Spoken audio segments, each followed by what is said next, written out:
আজ মুই আপনাগুলোকে শেয়ার করবো মুই ভিডিও করার জন্য যেদিন স্ট্যান্ড কিনতে যাই সেই স্ট্যান্ড কিনতে যাওয়ার অভিজ্ঞতা। দোকানে চলে গেছি, দোকানদার কাকারে কই, কাকা মোর একটা স্ট্যান্ড দেখান ভালো দেখে যেটা মুই সবসময় ভিডিও করতে পারি এবং সাইজও হয়। কাকা কয় সাইজের মধ্যে নিলে আপনি এটা নিতে পারেন। আমি বলি কই একটু ধরে দেখা যাবে? কয় নেন ধরে দেখেন, সমস্যা নাই, আমি আপনাকে মেলাই দিতেছি, কিভাবে কি হবে দেখাই দিতেছি। তুমি কইলাম ঠিক আছে, তা দেন কিরম কি খুলতে হইবে দেখান। এরপরে সে বড় আর করে কেমনে, ছোট করে কেমনে, সবকিছু দেখাইতেছে দেখাইতেছে। এক পর্যায়ে আমি কাকারে কই, কাকা এটার দাম কত কি হইতে পারে? কয় আছে অল্প দামের মধ্যে। যাই হোক, আপনার আমি আগে জিনিসটা দেখাই, এরপরে দাম দর করবো। মানে কোনটা আপনার পছন্দ হয় কইয়েন।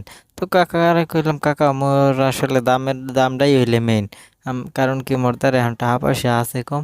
মুই 600 মধ্যে একটা স্ট্যান্ড কিনে নিতে চাই, আপনি একটু দেখেন। কয় এটার দাম আপনি 400 টাকা দিয়েন। আমি কি 400 টাকা কাকা, আর সে একটু কম হয় না?